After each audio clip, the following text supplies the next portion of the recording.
नमस्कार। शब्द विन्यास 666 पर आप सभी मित्रों का पुनः पुनः वंदन, स्वागत, अभिनंदन। कहानियों के इस सफर में आज हम जिस कहानी को सुनने जा रहे हैं उसका नाम है मैं हार गई। कहानी की रचनाकार हैं मन्नू भंडारी जी। शब्द विन्यास 666 पर आज हम पहली बार मन्नू भंडारी जी की कोई रचना सुनने जा रहे हैं और संयोगवश ये रचना मन्नू भंडारी जी की लेखन यात्रा की भी पहली कृति है। ये मेरी व्यक्तिगत राय है, इससे बहुत से लोग सहमत नहीं हो सकते हैं, पर अब तक मैंने जितने लेखकों को पढ़ा है या सुना है उन सारे लेखकों की फहरिस्त में मेरे लिए मन्नू भंडारी जी का स्थान आज भी सर्वोच्च स्थान पर है। तो आज हम हमारी प्रिय लेखिका मन्नू भंडारी जी की पहली रचना मैं हार गई को सुनते हैं। तो सुनना प्रारंभ करें। जब कवि सम्मेलन समाप्त हुआ तो सारा हॉल जैसे हंसी कहो और तालियों की गड़गड़ाहट से गूंज रहा था। शायद मैं ही एक ऐसी थी जिसका रोम रोम क्रोध से जल रहा था।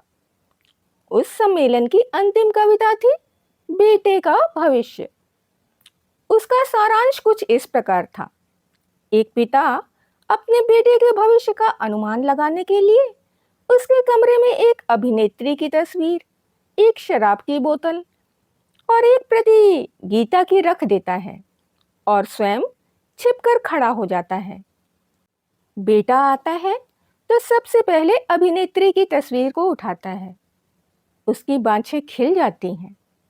बड़ी हसरत से वह उसे सीने से लगाता है, चूमता है और रख देता है। उसके बाद शराब की बोतल से 2-4 घूंट पीता है। थोड़ी देर बाद मुंह पर अत्यंत गंभीरता के भाव लाकर बगल में गीता दबाए वह बाहर निकलता है। बाप बेटी की यह करतूत देखकर उसके भविष्य की घोषणा करता है। यह साला तो आजकल का नेता बनेगा। कवि महोदय ने यह पंक्ति पढ़ी ही थी कि हॉल के एक कोने से दूसरे कोने तक हंसी की लहर दौड़ गई। पर नेता की ऐसी फजीहत देखकर मेरे तो तन बदन में आग लग गई। साथ आए हुए मित्र ने व्यंग करते हुए कहा, क्यों, तुम्हें तो यह कविता बिल्कुल पसंद नहीं आई होगी। तुम्हारे पापा भी तो एक बड़े नेता हैं। मैंने गुस्से में जवाब दिया, पसंद? मैंने आज तक इससे भद्दी और भौंडी कविता नहीं सुनी। अपने मित्र के व्यंग की तिक्तता को मैं खूब अच्छी तरह पहचानती थी। उनका क्रोध बहुत कुछ चिलम न मिलने वालों के क्रोध के समान ही था। उनके पिता चुनाव में मेरे पिताजी के प्रतिद्वंदी के रूप में खड़े हुए थे और हार गए थे। उस तमाचे को वह अभी तक नहीं भूले थे। आज यह कविता सुनकर उन्हें दिल की जलन निकालने का अवसर मिला। उन्हें लग रहा था मानो उनके पिता का हारना भी आज सार्थक हो गया। पर मेरे मन में उस समय कुछ और चक्कर चल रहा था। मैं जली भुनी जो गाड़ी में बैठी तो सच मानिए सारे रास्ते यही सोचती रही कि किस प्रकार इस कवि महोदय को करारा सा जवाब दूं। मेरे पापा जी के राज में ही नेता की ऐसी छीछालीदर भी कोई चुपचाप सह लेने की बात थी भला। चाहती तो यही थी कि कविता में ही उसको जवाब दूं, पर इस ओर कभी कदम नहीं उठाया था। सो निश्चय किया कि कविता नहीं तो कहानी ही सही। अपनी कहानी में मैंने एक ऐसे सर्वगुण संपन्न नेता का निर्माण करने की योजना बनाई जिसे पढ़कर कवि महाशय को अपनी हार माननी ही पड़े। भरी सभा में वह जो नहला मार गए थे उस पर मैं दहला नहीं सीधे इक्का ही फटकारना चाहती थी, जिससे बाजी हर हालत में मेरी ही रहे। यही सब सोचते सोचते मैं कमरे में घुसी तो दीवार पर लगी बड़े बड़े नेताओं की तस्वीरों पर नजर गई। सबके प्रतिभाशाली चेहरे मुझे प्रोत्साहन देने लगे।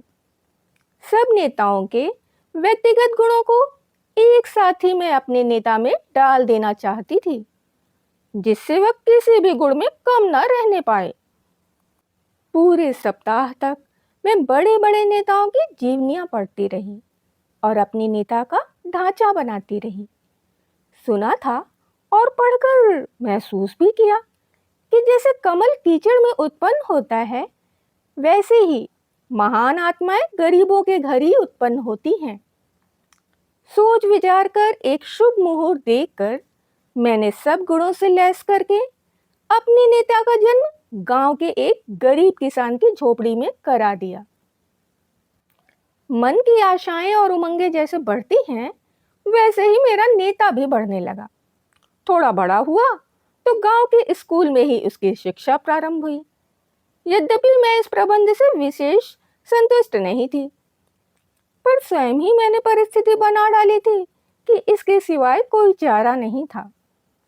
धीरे धीरे उसने मिडिल पास किया। यहाँ तक आते आते उसने संसार के सभी महान व्यक्तियों की जीवनियां और क्रांतियों के इतिहास पढ़ डाले। देखिए, आप बीच में ही ये मत पूछ बैठिए कि 8वीं का बच्चा इन सबको कैसे समझ सकता है। यह तो एकदम अस्वाभाविक बात है। इस समय मैं आपके किसी भी प्रश्न का जवाब देने की मना स्थिति में नहीं हूं। आप यह ना भूलें कि यह बालक एक महान भावी नेता है। हाँ, तो यह सब पढ़कर उसके सीने में बड़े बड़े अरमान मचलने लगे, बड़े बड़े सपने साकार होने लगे, बड़ी बड़ी उमंगें करवटें लेने लगी। वह जहां कहीं भी अत्याचार देखता, मुट्ठियां भींच भींच कर संकल्प करता, उसको दूर करने की बड़ी बड़ी योजनाएं बनाता। और मुझे उसकी योजना में, उसके संकल्पों में अपनी सफलता हंसती खेलती नजर आती। एक बार जान का खतरा मोल लेकर मैंने जमींदार के कारिंदों से भी उसकी मुठभेड़ करा दी और उसकी विजय पर उससे अधिक हर्ष मुझे हुआ। तभी अचानक एक घटना घट गई। उसके पिता की अचानक मृत्यु हो गई। दवा इलाज के लिए घर में पैसा नहीं था, सो उसके पिता ने तड़प तड़प कर जान दे दी और वह बेचारा कुछ भी न कर सका। पिता की इस बेबसी की मृत्यु का भारी सदमा उसको लगा। उसकी बूढ़ी माँ ने रोते रोते प्राण तो नहीं, पर आंखों की रोशनी गंवा दी। घर में उसकी एक विधवा बुआ और एक छोटी क्षयग्रस्त बहन और थी। सबके भरण पोषण का भार उस पर आ पड़ा। आय का कोई साधन था नहीं। थोड़ी बहुत जमीन जो थी, उसे जमींदार ने लगान बकाया निकालकर हथिया लिया। उसके पिता की विनम्रता का लिहाज करके अभी तक वह चुप बैठा था। अब क्यों मानता? उसके क्रांतिकारी बेटे से वह परिचित था, सो अवसर मिलते ही बदला ले लिया। अब मेरे भावी नेता के सामने भारी समस्या थी। वह सलाह लेने मेरे पास आया। मैंने कहा, अब समय आ गया है। तुम घर बार और रोटी की चिंता छोड़कर देश सेवा के कार्य में लग जाओ। तुम्हें देश का नव निर्माण करना है। शोषितों की आवाज को बुलंद करके देश में वर्गहीन समाज की स्थापना करनी है। तुम सब कुछ बहुत सफलतापूर्वक कर सकोगे, क्योंकि मैंने तुम में सब आवश्यक गुण भर दिए हैं। उसने बहुत ही बुझे स्वर में कहा, यह तो सब ठीक है, पर मेरी अंधी माँ और बीमार बहन का क्या होगा? मुझे देश प्यारा है, पर ये लोग भी कम प्यारे नहीं। मैं झल्ला उठी। तुम नेता होने जा रहे हो या कोई मजाक है? जानते नहीं, नेता लोग कभी अपने परिवार के बारे में नहीं सोचते। वे देश के संपूर्ण राष्ट्र के बारे में सोचते हैं। तुम्हें मेरे आदेश के अनुसार चलना होगा।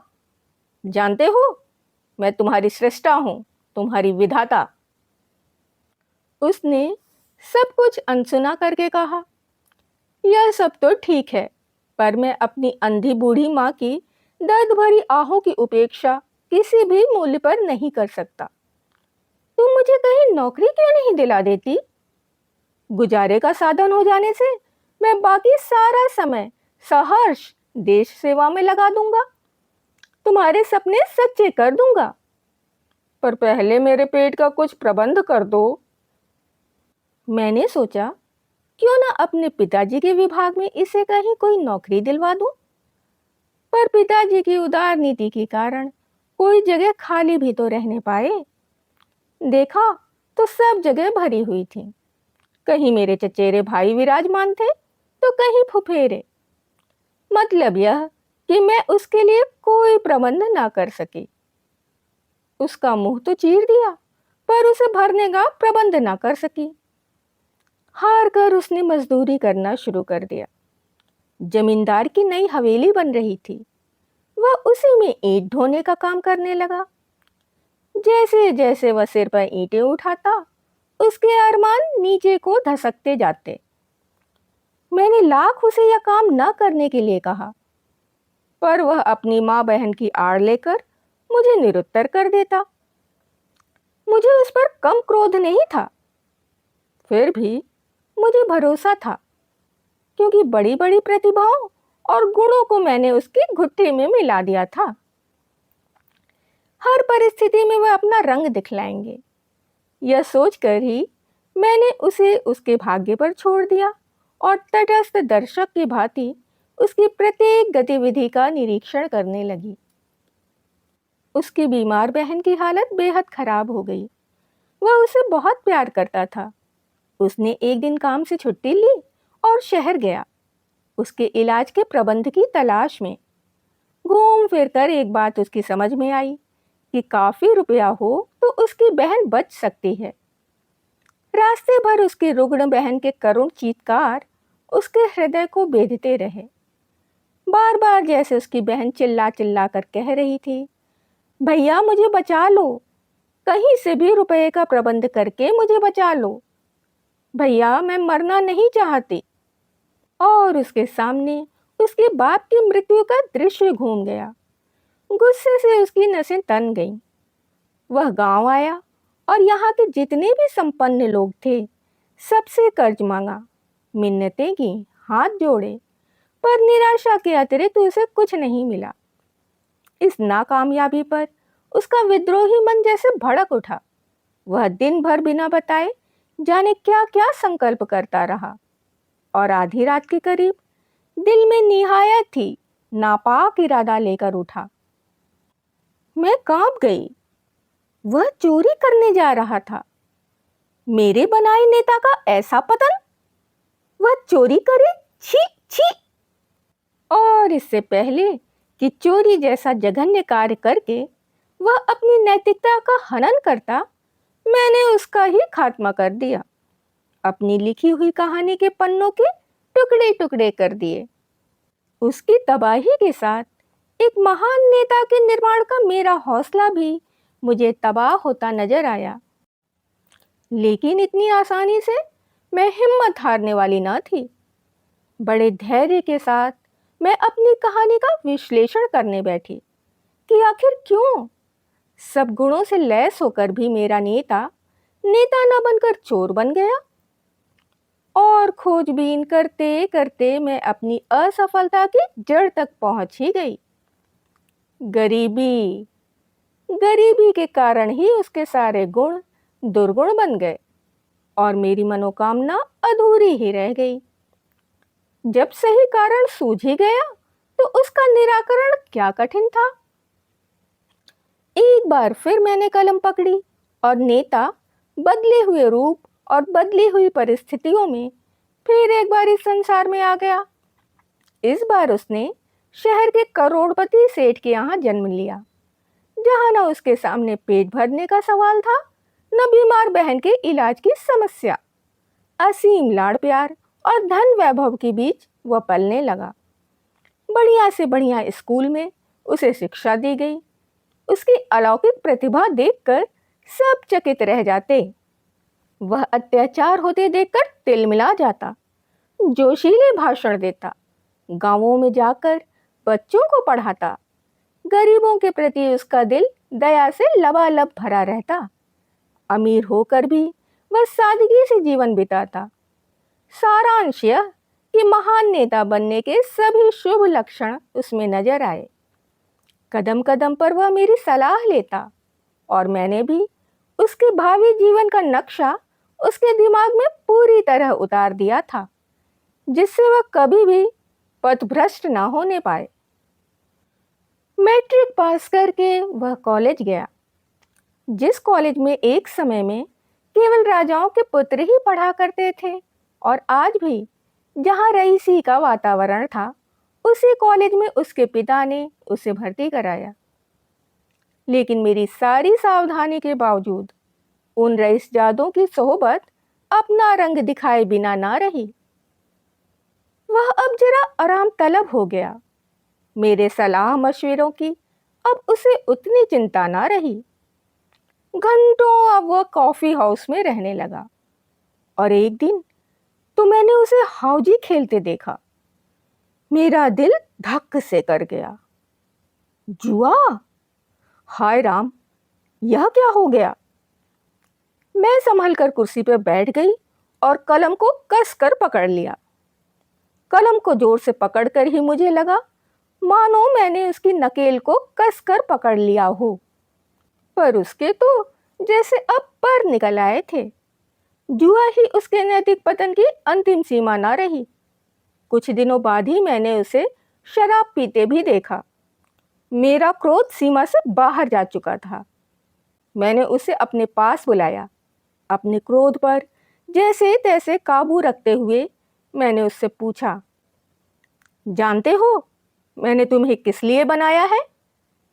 वह भी मानो मेरा सामना करने के लिए पूरी तरह तैयार होकर आया था। बोला, अपने स्वार्थ की पूर्ति के लिए, अपनी इच्छा पूरी करने के लिए तुमने मुझे बनाया है।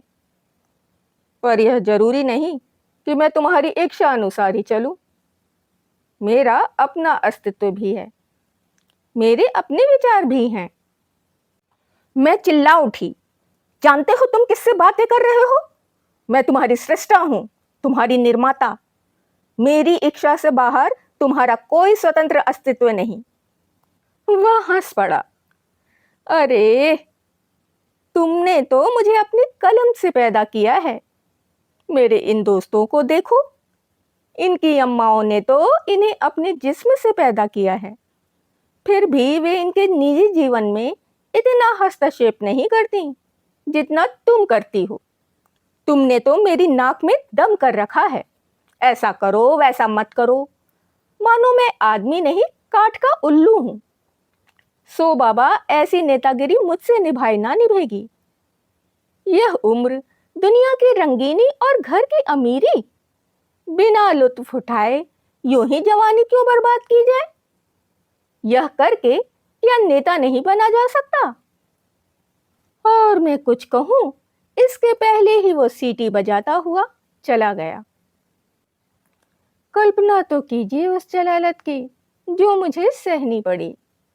इच्छा तो यह हुई कि अपने पहले वाले नेता की तरह इसका भी सफाया कर दूं, पर सदमा इतना गहरा था कि जोश भी ना रहा। इतना सब हो जाने पर भी जाने क्यों मन में एक छीड़ सी आशा बनी हुई थी कि शायद वह सीधे रास्ते पर आ जाए। गांधी जी ने भी तो एक बार बचपन में चोरी की थी, बुरे कर्म किए थे, फिर अपने आप रास्ते पर आ गए। संभव है इसके हृदय में भी वही पश्चाताप की आग जले और यह अपने आप सुधर जाए। पर अब मैंने उसे आदेश देना बंद कर दिया और धैर्य के साथ उस दिन की प्रतीक्षा करने लगी जब वह पश्चाताप की अग्नि में झुलसता हुआ मेरे चरणों में आ गिरेगा और अपने किए के लिए क्षमा मांगेगा। पर ऐसा शुभ दिन कभी नहीं आया। जो दिन आया वह कल्पनातीत था। एक बहुत ही सुहावनी सांझ को मैंने देखा कि वह खूब सज धज रहा है। आज का लिबास कुछ अनोखा ही था। शार्क स्किन की सूट की जगह सिल्क की शेरवानी थी। सिगरेट की जगह पान था। सेंट महक रहा था। बाहर हॉर्न बजा और वह गुनगुनाकर अपने मित्र की गाड़ी में जा बैठा। गाड़ी एक बार के सामने रुकी और रात तक वे साहबजादे पेग पर पेग ढालते रहे, भद्दे मजाक करते रहे और ठहाके लगाते रहे। रात को 9 बजे उठे तो पैर लड़खड़ा रहे थे। जैसे तैसे गाड़ी में बैठे और ड्राइवर से जिस गंदी जगह चलने को कहा, उसका नाम लिखते भी मुझे लज्जा आती है। अपने को बहुत रोकना चाहती थी, फिर भी वह घोर पाप मैं सहन ना कर सकी और तय कर लिया कि आज जैसे भी होगा मैं फैसला कर ही डालूंगी। मैं गुस्से से कांपती हुई उसके पास पहुंची। इस समय उससे बात करने में भी मुझे घृणा हो रही थी। क्रोध से मेरा रोम रोम जल रहा था। फिर भी अपने को काबू में रखकर और स्वर को भरसक कोमल बनाकर मैंने उससे कहा, एक बार अंतिम चेतावनी देने के ख्याल से ही मैं इस समय तुम्हारे पास आई हूं। तुम्हारा यह सर्वनाश देखकर जानते हो मुझे कितना दुख होता है। अब भी समय है, संभल जाओ। सुबह का भूला यदि शाम को घर आ जाए तो भूला नहीं कहलाता। पर इस समय वह शायद मुझसे बात करने की मना स्थिति में ही नहीं था। उसने पान चबाते हुए कहा, अरे जान, यह क्या तुमने हर समय नेतागिरी का पचड़ा लगा रखा है। कहाँ तुम्हारी नेतागिरी और कहाँ छमिया का क्षमा का। देख लो तो बस जरूर आ जाए। मैंने कान बंद कर लिए। वह कुछ और भी बोला पर मैंने सुना नहीं। पर उसने जो आंख मारी वह दिखाई दी और मुझे लगा जैसे पृथ्वी घूम रही है। मैंने आंखें बंद कर ली और गुस्से से होंठ काट लिए। क्रोध के आवेग में कुछ भी कहते नहीं बना, केवल मुंह से इतना ही निकला, दुराचारी, अशिष्ट, नारकी कीड़े। उसके मित्र ने जो कुछ कहा उसकी हल्की सी ध्वनि मेरे कान में पड़ी। वह जाते जाते कह रहा था, अरे ऐसी घोर हिंदी में फटकारोगी तो वह समझेगा भी नहीं। जरा सरल भाषा बोलो। और अधिक सहना मेरे बूते के बाहर की बात थी।